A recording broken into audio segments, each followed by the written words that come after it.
Okay, so hello everyone and welcome to another episode of the Caffeinated Librarians. I'm Simona. Hi, Simona. I'm Amanda. I'm Ben. And Ben is with us again. And today we're going to be discussing the supernatural horror Netflix film Midnight Mass. So Midnight Mass is created and directed by Mike Flanagan. And the film centers on an isolated island community that begins to experience supernatural events after the arrival of this young priest. So just to get it off the bat right away, there will be spoilers, so you have been warned. And Midnight Mass is part of a film trilogy that includes The Haunting of Hill House and The Haunting of Bly Manor. So it's one of those like Edgar Wright Cornetto trilogy in that they're not really related to each other, but they do have like references, like visual references that they're like part of the same director's library. Haunting of Hill House and my God, that was. What was interesting though about this one that I found was that this one was not actually based on a book. Yes, it's his original screenplay. It was an original thing because whereas Haunting of Hill House was Haunting of Hill House, and then you had Bly Manor, which was Turn of the Screw, which is a very fascinating book, and it is in the Mid-Hudson system. So if you want to check that out, I recommend it. It's a very short read, but what's interesting about Turn of the Screw is that everybody interprets it a different way. So, because nobody has the same ending. So, jumping into this, I love this. Yeah. Midnight Mass was so perfect. I would say it was a good mixture for me of like Bram Stoker's Dracula mixed with Salem's Lot. It's kind of how I felt it went. It had the religious iconography of Dracula, whereas it had kind of like more of the town community thing of like Salem's Lot going in. Yeah. The big baddie of Salem's Lot. And also the eyes. The eyes were my favorite part of. And they set us up so well for that with all the little cats in the beginning of episode 1 at night. They set us up to be paying attention to the little cat eyes. It's just, yeah. Mike Flanagan just does. Yes, they're horror, but the horror is incredibly secondary to the stories he's telling. And they're actually like, the same goes for like Hill House. They're so deeply emotional. They're so focused on a lot of different social issues. Yeah. And I will put a trigger warning out there for those of you who are religious. This does rely heavily on the church iconography, what it means to have faith, and other stuff like that. So there might be some triggering themes in here if you are someone of. Yeah, I was thinking about that too. I wonder though if, other than just the cleverness of what actually is an angel, which, was, how did none of us ever think of this before, yet it was just so well done, like what can be seen as an angel versus,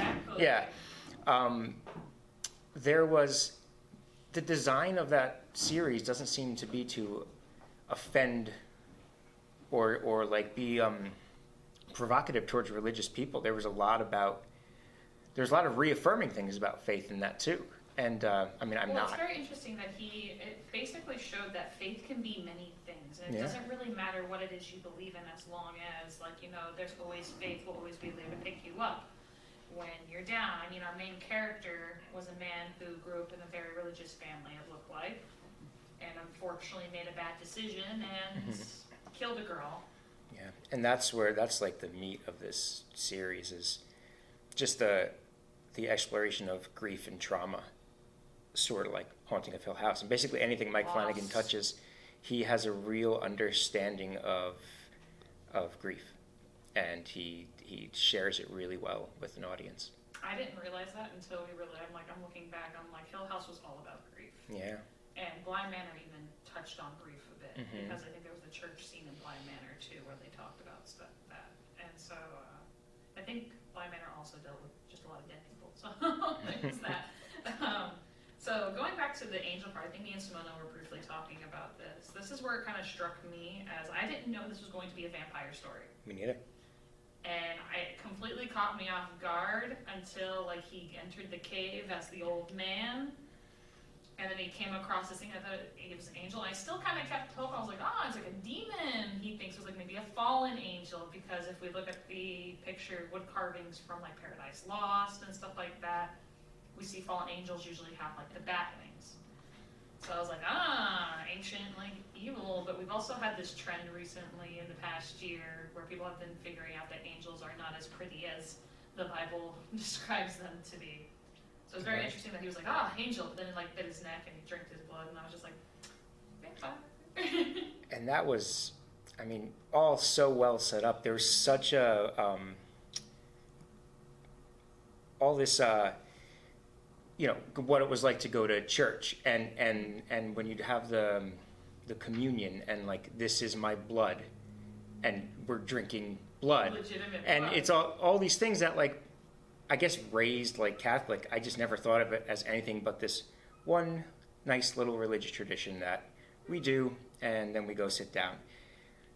Not that we're actually drinking blood. And it just, it was so clever. It got very culty towards the end too, with the poison and everything. I was just like, oh no, we're going back to, what was the big commune down in like South America that happened, and like all the people like poisoned the poison Kool-Aid? Oh my gosh, that Jim Jones? I think so. It reminded me of that because she was like, here's poison for everybody, and I'm like, oh no! Yeah. And Beth Keane is going to go down in history as like the greatest villain. I hate her. Yeah. I hated her so much. I haven't hated a character so much since Joffrey from Game of Thrones. I have not. And every time she came on screen, every time she opened her mouth, I was ready to be like, you'd hear me the other one like cursing her out. I'm just like, good. Yeah. She was just so well done because she was. It was a little Nurse Ratched, definitely, but like there was a vulnerability to her throughout the whole thing where she was like always very much like in control, but hanging on by a thread the whole time, and always like this close to like snapping. And I was blown away. I thought she snapped the entire time. She killed the dog, and as soon as people were like, who did it? And I'm like, her. But I think, look at her. I think it goes, like, and it's something that came to be now. Definitely I agree that Bev is a character that is unhinged, and I think it also centers around the fact that her life is the church, and she's constantly trying to remind the townsfolk, the church is having this event. Even the whole big deal that she places on during the storm, the church has to be the sanctuary. So church is a literal sanctuary in terms of the religious sense, but at the same time, this is going to be your sanctuary during a storm. Mm-hmm. And she's emphasizing it, the church. Recreation center that she pulled money for, that apparently put the town into debt. Yeah, so you could see that I think she sees that the town is falling away from its faith, and she's trying to say, no, remember what's important.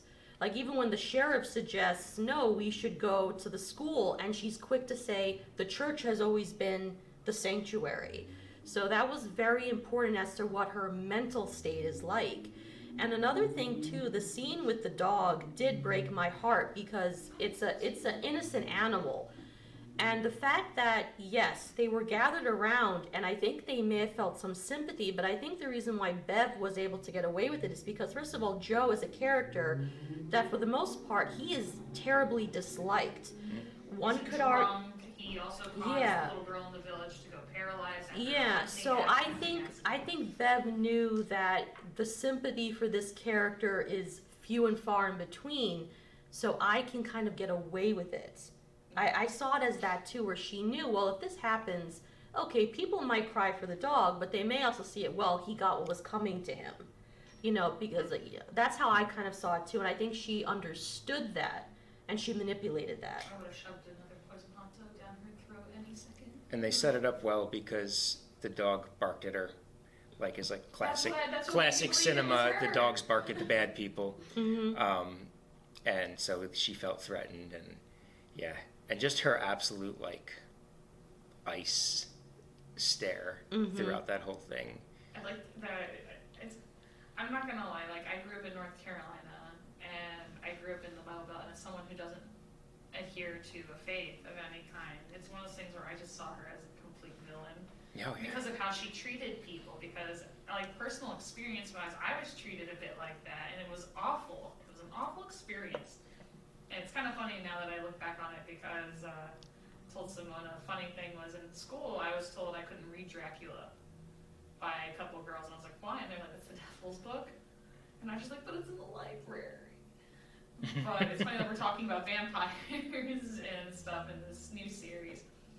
But what's fascinating about, I think, what they did in Midnight Mass is somebody that is like, I love vampires. I love vampire lore, I love stories, and I especially love new, fresh takes on vampires. And this was so refreshing that they intertwined religion with vampires, which hasn't been done in many, many, many years. I would say since mainly Dracula, in which he became a vampire due to his cursing of God after his wife committed suicide. And I like that it was mainly just one vampire, but there was the priest, and he held it back. And towards the end, there was no, like, even them being vampires and feeding on everybody, they were all just trying to save each other, versus vampires who usually, like in literature, like stalk their prey, they hunt their prey, they're manipulative. They're usually like a social commentary on, like, you know, stuff like that, on the seductive nature of, like, you know, the trends, or like somebody like strangers and stuff like that. And, you know, you have a new pastor come in, there's your social commentary, a new guy coming in, taking over the church when you've known somebody for such a long time. I know people, I'm here in Mayapack actually too, who I know talk about, like, you know, the priest down the church down the road, how much they love him, and I'm like, I kind of picture like what would happen if he were no longer the priest there, like, you know, if a new one came in, if they would, you know, people get very skeptical. And then we find out it's really just the teenage version of him. I called that. I did not. After he started, like, you know, he came into the house, and like there was like, she's like, Monsignor, and then he's like, you didn't see him? I was just like, who is it? Yeah, I thought yeah, it might that be was a vampire. and that's just really good storytelling, because he gives it away along the way. There's none of that usual suspects crap where it's impossible to figure out until the very, very end when it's handed to you. Like, even when she when the dog dies, you see that patterned dress kneeling in front of the dog for a split second before the dog eats the hot dog. Like, it's just, it's just very good storytelling. Even with the doctor, when he first comes to her mother to give communion, she calls him John. Yeah. Which you can sort of chalk that off to, well, her dementia is at play. But then you realize, no, you know, what I found one of the most beautiful scenes was when he is in the communion, I'm going to call it box, I'm sorry if that's not what it's called, and he's giving confession. Oh, the confessional box? Confessional box, yes, thank you. And all of a sudden, he stopped because... I think it's just called a confessional. We don't actually say confession box. Sorry, I'm Protestant background, I'm sorry, confessional. It's confessional, I apologize. And he's talking, and he's interrupted because a bright light shines in his face, and then you see it's the doctor shining the light in his eyes. And at that point I was like, oh my God, is this the same man? Because it's almost as if it's his mind. So, you know, how am I trying to phrase it? How would you know this extraordinary story if it was not already him? Yeah, and even the way as he's narrating how you're seeing these wood blocks, and it kind of reminded me of the Stations of the Cross. Mm-hmm.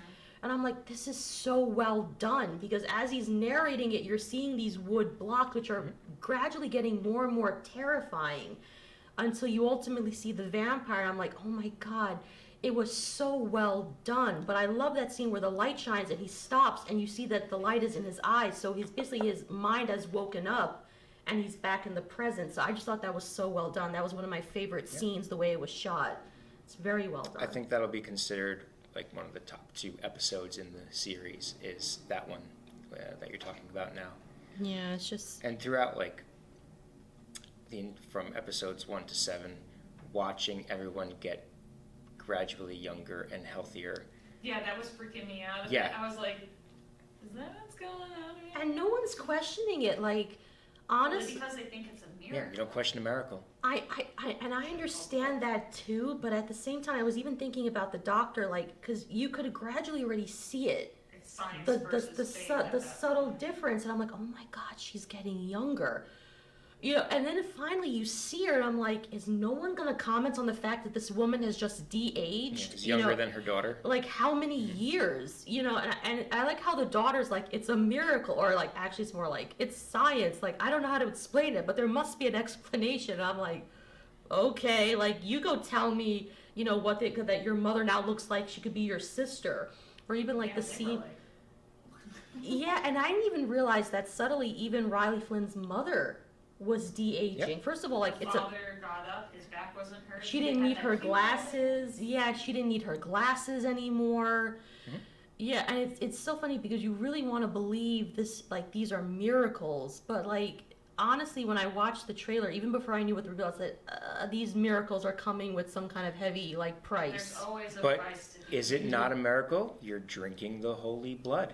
You're being reborn. This is everything that they're teaching you. Yeah. Well, which is fascinating because in Anne Rice's interview with the vampire during the scene, you can see it in the movie and how they do it in the movie versus like in the book as well. There's a scene where they turn Claudia, the little girl, into the vampire, and where she's an ugly street rat looking, she's riddled with the plague. Yeah. Stuff like that. She is then beautified after she's porcelain skinned and everything. It's interesting to see how this one did it. Instead of just making them like a prettier version of themselves, it reverses time. Yeah, they said when they're at their prime. They make the best when they were the At best their version of best. themselves. Yes, which is interesting to see when they were the best versions of themselves. And some of them don't look like they've necessarily aged. Like the father, he doesn't look as young as I thought he was going to look. His back just. The kid from E.T. Yeah. Oh my That's god. Elliot. Yeah. Henry Thomas. He's Mike Flanagan's Robert De Niro. He's in everything. Well, he did Everything great, Mike Flanagan too. I does. thought he did a fantastic Yeah. job. Going back to the Monsignor, though, I loved him. Like, as a religious figure, I absolutely loved him. Yeah. He was so nice and so kind, and he was, like, when he dealt with the faith, it's like, with people, like, the main character, or the main character to a certain Riley. point. Riley. I can't remember people's names, I know what they look like.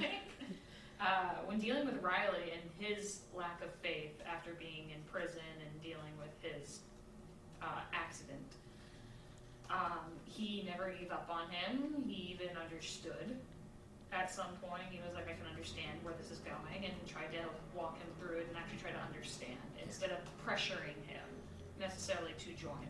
It's more of like a pace thing. Like, we can talk about it. Yeah. It was an open dialogue, which I loved to see. It was very different from what I've known growing up, and it was very, like, it was nice. It gave it a nicer picture than what you're getting from Bev, who was crazy. I'm gonna, bow down to the Monsignor in the church, and I'm gonna bankrupt everything. That's what I appreciated. Yes. Because at first when I watched it, I'll be honest, I thought, okay, this is they're poking fun at Christianity again. Like, that's how I felt at first. I was like, okay, this is just going to be another one of those Hollywood things where every Christian is evil, there's, nothing good.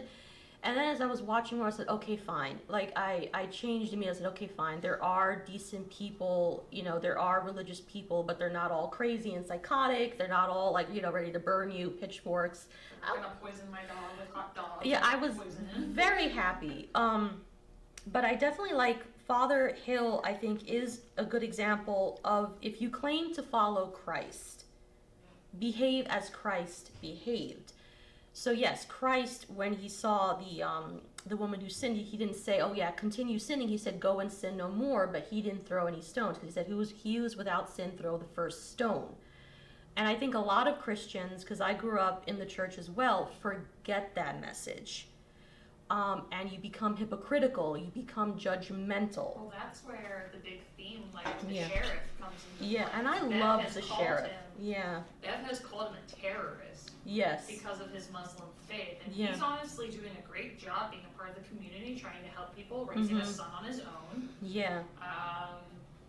Another. And when it comes to his son, going into Christianity, he is hesitant about it because he's had the bad experience. And I feel like there's a lot of times, like, I kind of sympathize, although I am not of a different faith per se. It's one of those things where I sympathize that he, was watching, he wanted his son to be careful. because of what had been happening. They went back to 9/11.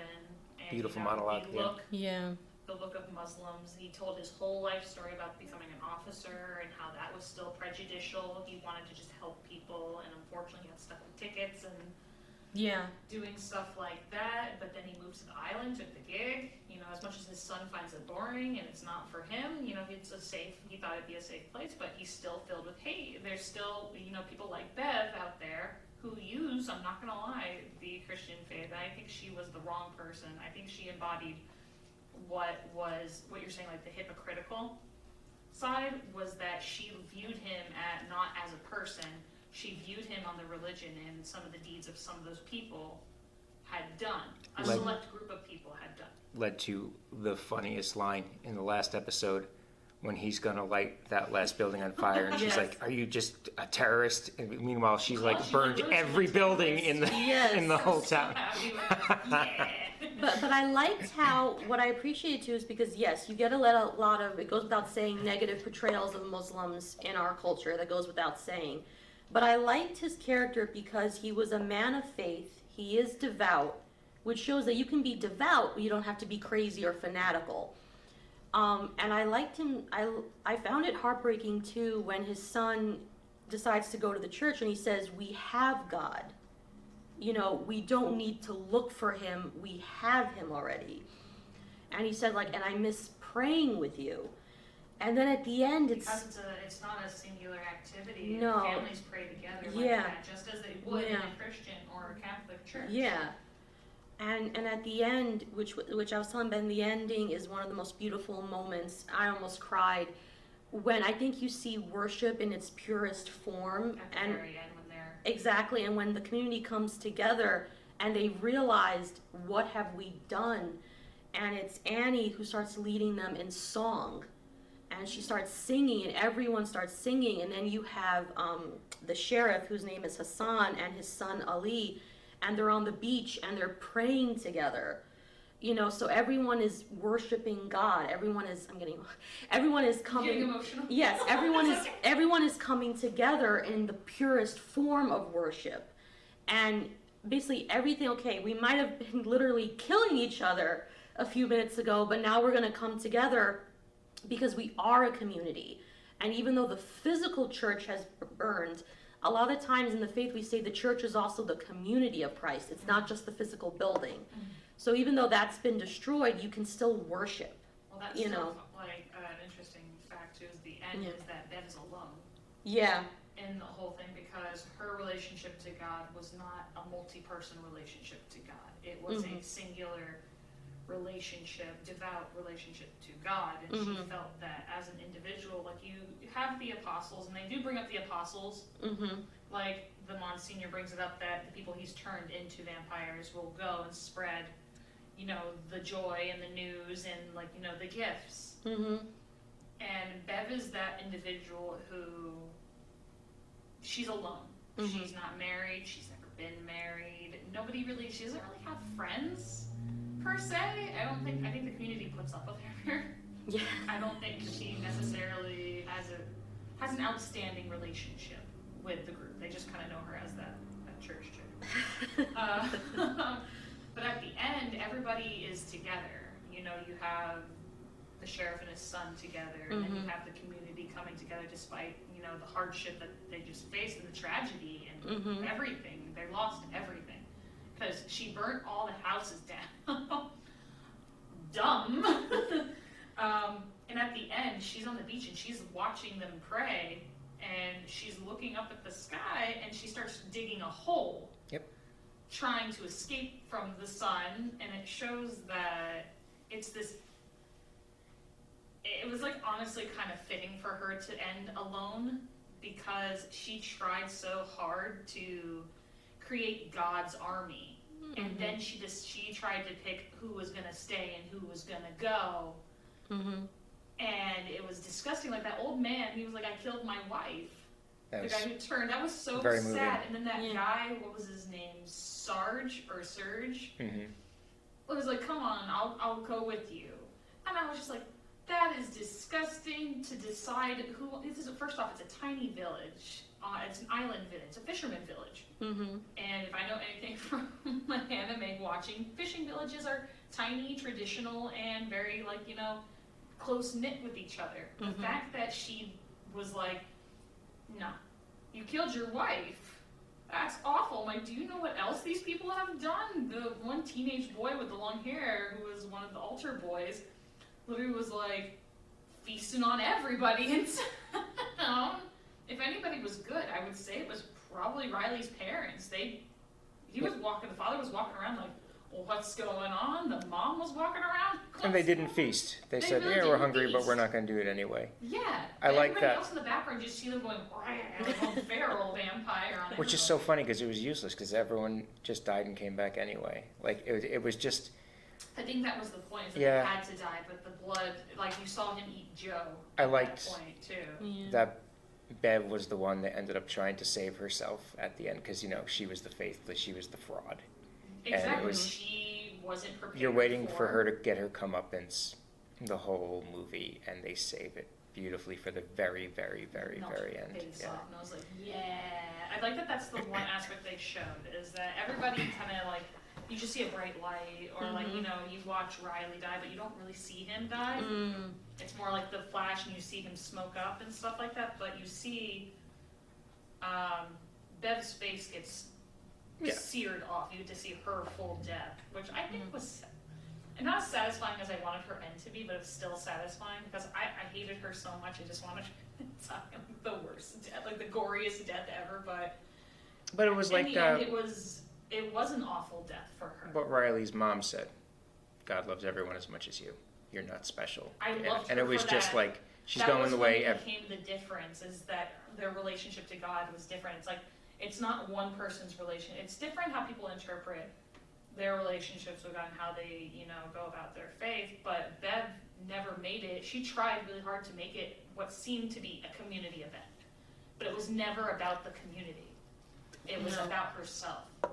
Yeah. It wasn't about anybody. She sugarcoated it to make it look like she was doing good things, but that was because of her. That's what she wanted. Not what the community wanted. Killing the dog. She didn't need to kill the dog. That's Yeah, a I don't disgusting act to do just because that was revenge. And how is that very Christian-like, you know? That we're taught to be nice to others. Even if, like, you know, you don't like that person, you don't do any harm to that person. They're not harming you in any way, shape, or form. She was pretty known in town. Like, no one really thought there was a good side of her. She was pretty well known as, like, the one who huckstered everyone to give her the money, and we just don't know whatever happened to all that money because clearly that building didn't cost that much to make. And nobody's using it. And yeah, I don't think this is something that will trigger anyone with any sort of religious faith. If they do, it's just because they're not giving it a chance. They're not paying attention. Riley's death. If there's anything that's like an affirmation. I loved of- his death. I wasn't expecting him to go, to be fair. I really wasn't. I was expecting him to be somewhat, like, you know, the hero of the tale and using that whole thing. But because that's so predictable, of like a vampire story in a sense. And the way he went was, A, it was a riff on this film Saint Maud, and B, it was absolutely beautiful. And like, he never ever gave up on the person that he ruined at the very beginning of the movie. He was haunted, And he tormented. waited and waited and saw, and that's just I love that was the last image he saw, was her reaching out her hand, like forgiveness. He and repented. it would have been very easy for those next two episodes to not be able to keep up with how great episode 5 was, but they just kept going, and it was creative and wonderful. I don't think it will be at all be offensive to, you know, anyone I think with it's a good religious. commentary. I also want to say that I think the moment you said you were crying a little bit towards the end of when they're praying on the beach, I wanted to just say that, like, you know, the son was a vampire, and that was depressing enough. And I totally forgot that the sheriff didn't become a vampire, but he did get shot, so he died first. And I was just like, because I was like, oh no, he's gonna watch his son die, and I was like, oh wait, no. But they missed They praying both together. died, Yeah. and I was just like, okay, that's a little happier for me, because then they can, like, maybe be together if that's how this goes. But at the same time, I was just like, oh, I was was gonna be really upset if the father had to watch his son burst into dust, ashes to ashes, right? I think that was a big, also like a theme. Yeah. There was two ashes. You were ash and you, Yeah. And it was, there's, Mike Flanagan just makes, even his sequel to The Shining, the Dr. Sleep, I mean, that was an adaptation of a Stephen King book, and he still kept his thread of emotional resonance being the most important part of that story. It was, everything that guy touches is gold. Everything. Even Ouija, Origin of Evil, which is available downstairs at the library, by the way, if anyone wants to rent it. We even have Dr. Sleep here, too, so I recommend if you haven't read the original Shining, please do, and then follow up with Dr. Sleep. Come see our Halloween month movie display. What did you think about, and I can't remember her name, oh my god. Which one, the girl that he liked, the one who was pregnant? Yes. Yo, can I tell you how screwed up that scene got me? When she went in and the baby wasn't there, I was like, hold up. This is before you knew that the vampire was present, and she's like, oh, the baby's just not there. I'm like, I had the same reaction, what do you mean it's not there? No, because I was like... And then when it gets explained down the road what actually happened to it, you're just like... It just kind of ate it. No, just fried it like an egg. Yeah. I was just like... I was very disturbed. Not funny, I'm sorry. Yeah. And then I thought she was crazy. Yeah. That she, had I know that there is, I think they explained it, that there is a mental, I don't know if disorder is the right word, there's a psychological thing mothers can get when they've had miscarriages. It's like ghost fetus almost, and they still think it's there, or that it's still growing in them. And there's actually a market for the women who have passed where they have these realistic baby dolls. But I felt really bad for her. No one believed her. I'm like, it was there. Yeah, it's because I guess it goes with the whole thing, the big thing of science versus faith, and how both will feel like they have the answer. Well, science, this can be explained, Yes, I saw the man rise, but there's a logical scientific explanation. So I think she was the whole embodiment of science versus, or not following the faith versus the other one, because not only was she a doctor who followed science, she was also a lesbian. Yeah. She had a girlfriend, it looked like, on the mainland, and they even they only mention her once, they don't show her once. Yeah. But she makes comments like, I don't think your pastor is too keen on us, and I was just like, oh, so not only does she follow science, she's everything that is far removed from this island. Well, think about it, she's an outsider because of her orientation, also she doesn't have faith. The sheriff is an outsider because he is of a different faith. The woman whose name I can't remember, who was Riley's love interest, she's also an outsider because she has a child. Well, she was married, so it wasn't out of wedlock. They were married. Was it out of wedlock or not out of wedlock? Were they married? I don't Well, she's single with a child, and she's not at all, sad about it. Killed a girl. Yeah. So there are all these outsiders for various reasons, and I wanted to touch upon, the first thing was, one of the scenes where Bev also shows her true colors is when she's talking to the teacher because she wants some Windex. Yes. And she says, your mother, bless her heart, she would fill the bottles up. And you can see as she's talking, like, oh my God, just be quiet. Every time she opened her mouth. And I love how the final response was, well, my mother never met a bottle she couldn't empty. I laughed. Yeah, basically that's her response, where I know you're belittling me, I know you want to make me feel bad because I'm not like my mom. And think about it, the mom was abusive and alcoholic and point blank told her, you clipped my wings. Another scene that almost made me cry when she's talking to Riley about having to hold the doves as her mom clipped the wings. She says, everyone gets their wings clipped. And I was like, oh my God, it's gonna come. And she says, and at 7 I asked, did you have your wings clipped? Yes, the day you were born. And I'm like, can you imagine a 7-year-old hearing that you ruined my life? There's a problem with, I think, the postmortem depression of having children with someone that can't handle. Yeah. And I don't know if she was single too, or if she was married. We never heard much about the father. No. It was mainly about how the mother raised her, but it is very incredibly sad to hear that a mother thought that her daughter was the reason that she could no longer do what she wanted, tied her down. And unfortunately, like, you know, that's what it means to kind of have a child. Now you have to get to change a little bit of your lifestyle to raise another human being. Yeah. And it's kind of a disgusting thing. No, it definitely, it was really heartbreaking. But I also want to touch upon her monologue in the end when she talks about what heaven is and what God is. At the end of episode 2? No, it's I think the penultimate episode, I think it is. When after she's been bitten by the vampire and she's cut his wings, which I also love that right. cutting the wings. That's the very end of the last episode. Yeah, like what I love is how it was hinted at that when he's in his feeding frenzy, he almost like you can do anything. Because I was thinking about he's being shot. I said, is he not reacting? Is he incapable? Basically, where he's almost incapable of reacting at that point. I think it's because it's this feral Bloodlust. The vampires have that bloodlust. It's like, I think that's how all vampires end up meeting their demise in some sense, or a good majority of them in literature and movies is you catch them off guard feeding, or you and I like how she's just cutting his wings, and he's not even reacting. I'm like, okay, she has a plan. Clipping his wings. Yes. But I liked when she was talking about what heaven is, and you see her where she's talking back with Riley, like, what does it mean to die? What does it mean, like, to be in heaven? And, like, how did you feel about her interpretation of what heaven is? Because it's unconventional, because the traditional sense of heaven is that you go to this, like, afterlife, angel wings, live happily ever after, but her... Sometimes you get a cool planet. Yeah, but hers was very different, so I wanted to know, like, how you felt, and do you kind of agree that that's what heaven is? The Riley stance I landed more on, but I loved that conversation happened, and I think there was a wide range of something to look forward to, no matter which version you're leaning towards. And she ended up being the one that was right, though, right? Because Riley didn't have his entire life flash before his eyes for 5 minutes until it went dark. He was loved. Yeah.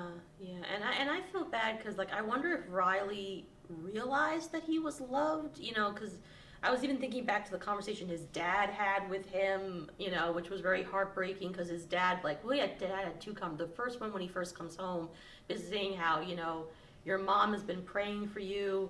God knows she's been praying, so don't you dare disrespect her. You're going to go to church. So it's hard to. Yeah. It's very hard to, especially what happened to him. Yeah. Killing that girl and basically taking away her life. It's hard to really love yourself after you. There's that whole like stereotypical like saying or common saying it's hard to see love when you can't even love yourself. He was in prison every day. He barely slept because he was haunted by the image of the girl. And it's hard to see, even when it looks like he might have like a love interest, he's still haunted by the whole thing. I think it's hard to, after having something like that happen, to see love in yourself. I can understand like his lack of faith at that point too, because when something bad happens, it's like, people do chalk it up to like, well, God has a plan, it's all like to test you, and it's like, but why did it have to be murdering this girl? Why did it have to take me to do this to like, really understand the whole thing? That's the part. That's why that's how people kind of question faith in the first place. Like, if he's such an omniscient, omnipotent individual, why did he let it happen? Why did you have to kill one of your creations? Yeah, that was the first AA meeting between him and Hamish Linklater, was that wonderful conversation. So I think he has a hard time recognizing how much love he had in his life. With his father, I think struggled. I think the first night they got back, the first dinner, his father literally broke down and was like, why did you have to do that? But I don't think that was... But afterwards, the relationship started to get a little, slowly get closer. He was on the boat, and his father kind of barely let him do anything. Because he was healthy again. I think he definitely knew he was loved. He just was broken. And then he was absolutely broken at the very end, and I made an absolutely wonderful decision. Granted, the name that we're all forgetting right now, how to watch something happen on that boat. That was probably terrible, but he knew. Why can't I? Beautiful character. He was a fantastic leader. All the characters in this, for a while, before they revealed Vampire, I was like, where's this going? I'm like, where are we? I'm like, she's pregnant. I'm like, I can see the religious, aspect of the whole thing, because the show's called Midnight Mass. Yeah. I like that that's how it gradually went, too, was that they were having Mass during the day, and then you kept seeing, at midnight, there it is. There's the name of the show. Right there.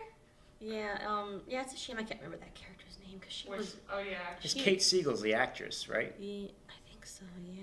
I'm bad when it comes to this, Mike Flanagan's wife, right? She's in everything he does. There's another one.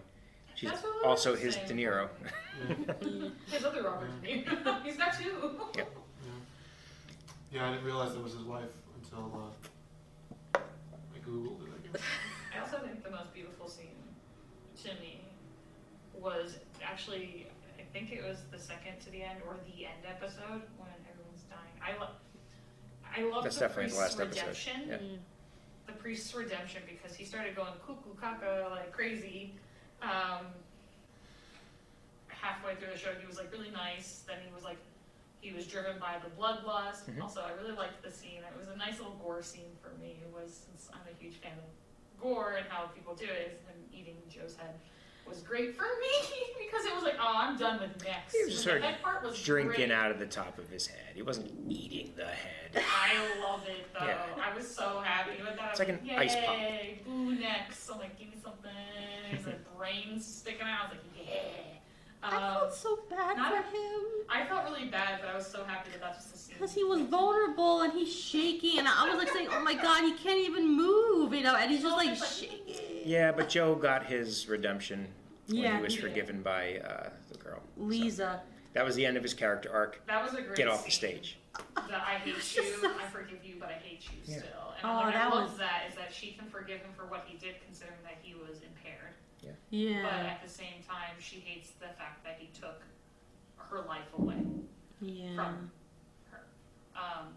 But going on with the Monsignor, the scene where he finally, when you find out that they're husband and wife, that Sam is their daughter, I was like, whoa, Yeah. first off.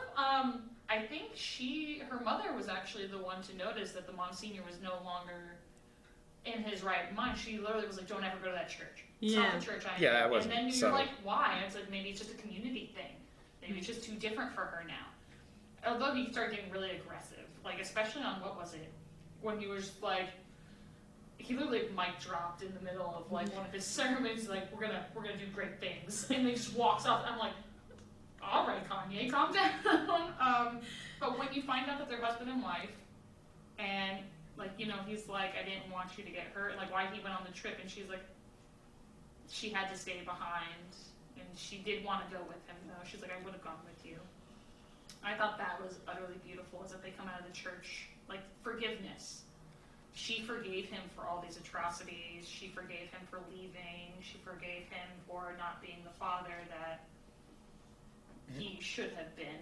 And I loved when Sam and the Monsignor meet, and he was just like, I'm so sorry. Yeah. I wish I could have been there. And then he died, but at the same time, I Which, was when just you like, think back to when she's telling her girlfriend, he reminds me of the way he looked, the way the Monsignor used to look at me, which is another hint that they're beautifully put in there, which you don't get until very late. That that's her dad, that he unfortunately could not be a part of her life. First of all, he was a priest. The mom was married, and so he had to watch her from afar, and he's still watching her from afar because he can't up and tell her, by the way, I'm, the old man that you knew, that's me, and I'm your dad. But I like how he still tries to save her at the end, but she rejects the blood, which I completely forgot she had done. I was, oh my god, is she going to transform? Then I was watching it, but oh no, she spit it out. And she basically rejects that communion, and she says, no, I'd rather die. And I'm glad that he, at that point, understood where he wasn't going to force her, a second time, because I would have felt bad if he would have, tried to do it again. It's the community wasn't necessarily his, blood family. Yeah. It wasn't his regret was to the community. Yeah. His regret was to his daughter. Yeah. And to force her to do something Yeah. that she might not want to do was kind of a big on him. Yeah. Instead of, he basically forced this entire town to just, here, drink this without any questions. Drink this poison, realizing that it's all cool. We're good. And everyone's like, oh my god. And she's just he's like, he was never there for her. And now Yeah. realizing what he's done. Yeah. Well, he said making that was death his- the ultimate. That was his biggest motivation for doing all this. Was yes, he wanted to save people and heal people, but he wanted a second chance. And I think At he realized too that his daughter's doing the same thing. She's helping people. She's saving people with science. Yeah, that I don't know. There were so many great moments, but I love how like her mother says she has a favorite spot that she used to play as a child, and that's the spot they go to. Yeah, the little bridge. And I know it's wrong because in the church you're not supposed to, but I was like, oh my god, I just want them to get married and be happily ever after. I like how he takes off the I'm gonna call it a collar. Is it a collar? Yeah, the white. The white part. Yeah, I think it's called a collar. And he tosses it I think it has a aside. special name, but we just call it the collar. Because I don't want Catholics getting mad at me. I'm Protestant, I don't know this. So I'm gonna call it a collar, and he just takes it off. That's enough. I still don't know what it's called. Nobody cares. So it's like, It's actually called a collarette or a collarino. I like That's collarino. not a joke. That sounds Italian. like something like. That's not a joke, but it should be. he takes off his collarino and he's like, just tosses it aside, and then they hold hands and they die together. It was just so pretty. It was beautiful because I honestly, the Monsignor is probably my favorite character. Yeah. Like, when Riley gets turned into a vampire, he's just sitting there, he's like, dude, calm down, it's okay, I got you. He actually wanted to be the mentor. And he was ready to be like, calm down, this is cool, I can answer you. And once again, it was an open dialogue. Yeah. And I loved when Riley was just like, don't go to the priest because he lied to me tonight. Yeah. That was another part where I was just like, Did you think it was strange though? Like, okay, so he's leaving the rec center door open. The creepy vampire dude has what? Why would you leave the door open? I know plot, it was, you know, one of weakness. but I'm just We all saying, know- it's like the dude with the trench coat, which looks really scary. He's like, So I'm like, aha, that was the guy. and then Riley comes in. I'm like, of all the times, and I love Father Hill's face. He goes, oh no, like when he realizes that he's at the door. They conveniently cover his wings very well, the elder vampire thing. Yeah. Was like, even in like the church robes, like you can see them. I was like, where are his wings? Can he just retract that stuff? And he's like, nope, they're sticking out, but you can barely see them in the thing. I'm just like, I'm not I don't gonna think love that door was going to stop that all-powerful vampire it. angel. What are you anyway. gonna do? He's already like, Yeah, he could open a door. Yeah, but I'm just saying, like, no, he just jumps at people. He's like, he's got it. He's like, what's he gonna do? What are you gonna do? Run from him? Did He's you- climbing on houses? Did you feel sorry for the character Bull, the drug dealer? You know, and I was He was kind of a jerk. He was all right. okay. He's Well, like, buy this or not? I'm like, yo, you wanna calm down? no, because I was like when the mom goes to the sheriff, and I was just thinking, because the sad fact is that you eventually realize that he was being kept alive for some time in the house. It was like a druggy house. The vampire found. Which, listen, okay, I know it's an island. I know it's an island, but it's not a very big island. So I'm like, how were you really searching? Like, I like how the mom says, he's been missing and nobody cares. He's a good boy. He needs to make his money somehow. Will you search for him? And I'm like, well, were you searching? Because it's like, it's not a big island. He's been in the crack house for like how At many least days? someone's justifying why he's doing it. At least he's got someone to justify it. And he was good to Joe.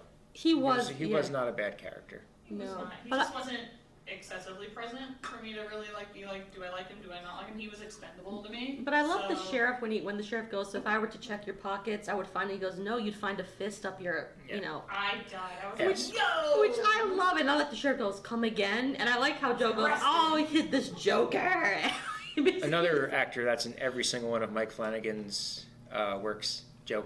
Really? Mm-hmm. A character named Joe, or The character named Joe in that in Midnight Mass. He was in Hill House. He was the groundskeeper. oh, was he? Mm-hmm. Oh, I didn't know that. He's such a good actor, and I'm sorry, the part where he bumps his head and gets his blood sucked out of his head. I was dying. I was like, yes, this is what I came here for. Oh my lord. So, It's just so sad. And the way he just rolled up in a carpet, I like how Bev was like, he was a thorn in this. And I feel like, oh, shut up. You should be the one rolled up in a carpet right now. Like, she should be having her brain sucked down. I just felt so bad for Joe. He had his redemption moment. I thought he was gonna go places. He was leaving the bottle behind. Nope. They go and kill him. Okay. Yeah, I well, would- you know, he had his character arc. It was He's done. He's Yeah. outlived it. I like that. That's what Mike Flanagan clearly means to do. Is if a character has outlived their usefulness in his story, he can just Your story is complete. Go, Riley. Your story is complete. Go. Like, Aww. so next story. that's how you keep them emotionally effective. Yeah. You don't Keep them waste longer than they need to be. space. Yeah. Yeah. So it's like, especially with a vampire story, and it's like, you're expendable, you're expendable, you're expendable. Why do you think, this is a question that I think should be answered. Why do you think the vampire decided to take pity on Father Hill when he was in the cave? Because he could have just up and sucked him dry and says, beyond my way, someone else will show up. Like, what made him, I was wondering what made him decide, you're going to be the exception. You know, I'm going to give you my blood. Because he called him an angel. I think, honestly, when it comes to vampires, from my understanding in the literature, are either solitary hunters, usually, like they're more like, they are created by somebody. Okay. Always created by somebody. Or you have, like, Anne Rice, who beautifully wrote her, vampire novels, which was one of those things who kind of revolutionized vampires in a more modern sense, or at least what we know of as the modern vampire, is that vampires are a community, and they live for long periods of time, and it's really lonely living for long periods of time. What are you talking about? I saw Twilight. That's another episode. Oh. Lewis has been there for my rant, for my hour-long rant on that. But, I just think he was a vampire in a desert, and but he did make the choice to transform the Monsignor into another vampire as well. I don't know if it was because, like, why did he choose him? Why not, if you're stuck in the desert, just feed? I think it's because, honestly, there are some who believe that when the vampires drink blood from somebody, they can kind of relive the memories or know the person.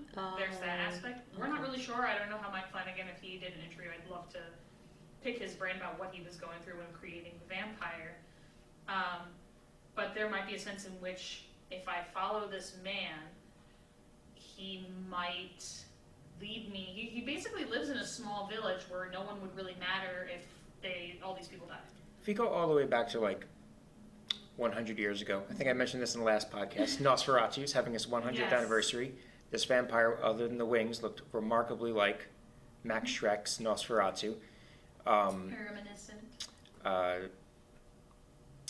That Nosferatu, Count Orlok, didn't kill John, I forget the name of the person who went to his castle. He kept him.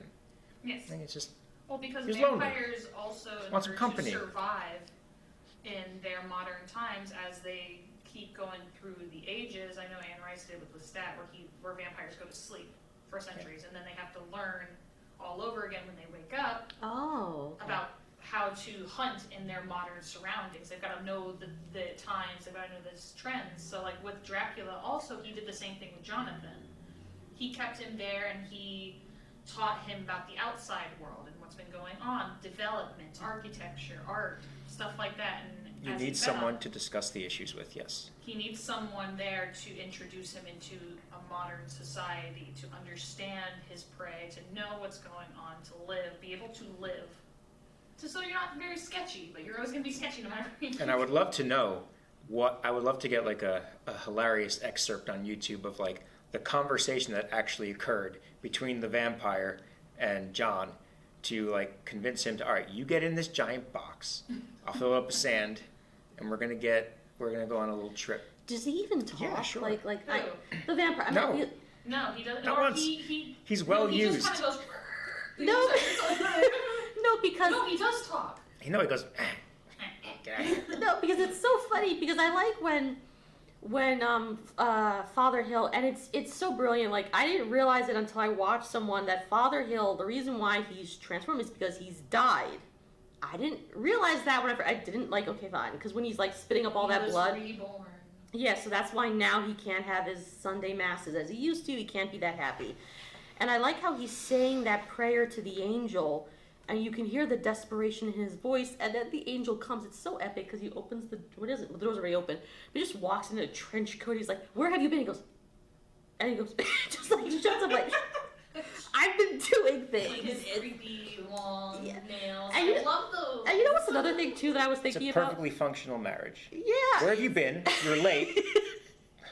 I'm dying here. Where's the food? It's like, shh, I got things to do. But I was also thinking, like, he was on the beach, And Riley says, you know, Monsignor, and like the guy thing turns, and he's just like, why did he attack Riley? That's how he walks. Like he's just like he's figuring it out. You know, he doesn't really know. He was full on cats at that point. Yeah. he probably. I'm so sorry. Wasn't that It's like I was just thinking, it's like, why didn't he attack him when he was on the beach? Like why? But whatever. But like that just is so funny because he goes like, shh. It's true. He never says anything. He goes shush. He doesn't need to. But do I think they communicate because- telepathically? No idea. I also was thinking that maybe another reason he kept him too is because since he viewed him as there's a chance that this devil Yeah. or vampire could be a devil in that sense, Or an angel. or an angel. You know, he lived in, he said Damascus, in a cave. There's a chance that he's so ancient that he's been around since Christ walked the earth. There's a chance. Because I think there was an old story that Judas was the first vampire. In Really? some texts, some people have said that Judas was the first vampire because his betrayal of Jesus after drinking the blood caused him to. There's that story. Nobody really talks about it. They actually tried to touch upon it in Dracula, I think 2000, and it was an awful movie, but you know, it's there. Is that the one with Mekhi Phifer? You know, I try to erase that movie from my mind, but it is said that sometimes people attribute Judas to being the first vampire versus like Camilla, the first literary vampire. Oh, I did not know that. But he could have recognized that this was a follower of God and that he was recognized as an angel. There's a chance that he probably understood the language, probably not entirely sure, but seeing that he meant him no harm, or that he was so devout and like in love with this angel that he used him on that front. He's like, well, if he's devout to me, and you know, maybe he's gonna do whatever I tell him to do. Take me to your town, buddy. For being a character with no words, though, I mean, the vampire didn't really attack a lot of people. He subsisted on little animals. It was some agreement. When he broke into the crack house, you know. It was some, and even then, he was only protecting the house. He was protecting his identity. He was not. It wasn't a feast. It was never a feast of people. It was, I don't know. Mike Flanagan was definitely going for something more interesting than just a typical vampire creature feature monster. It was definitely a refreshing take to see something a little bit new, or entirely new on it. The design wasn't, I wouldn't say, like incredibly new. I love the eyes. The eyes were one of my favorites. They were just little beady things. Did you love the moment where the sheriff first season where he's had this argument with his son? He goes, "Good night." He turns the light, and you just see the face staring up through the glass. And I like how he's telling his son not to curse, and the first word that comes out of his mouth is a curse word when he sees it. I like how the son's like, "What, Dad?" He goes, "Nothing." I love the eyes. The eyes were one of my favorites. And then when everybody starts turning into vampires, the eyes, that's reminded me of like Salem's Lot a little bit, because I think that was one of the iconographies in some of the modern renditions of Salem's Lot. I think it was a TNT special with like Rob Lowe in it. And I think that was one of the things, was like you see, because vampires are nocturnal creatures, so therefore you have that kind of glow. I feel like Rob Lowe was in The Stand. He was also in a very young TNT special of Salem's Lot. Wow, That's a I didn't know that. He was very That's cool. young. He's the main character in that one, which is in the Mid-Hudson system too, so please watch it. It's really good. Considering now that Salem's Lot for some reason has resurfaced and reemerged with Chapel Way.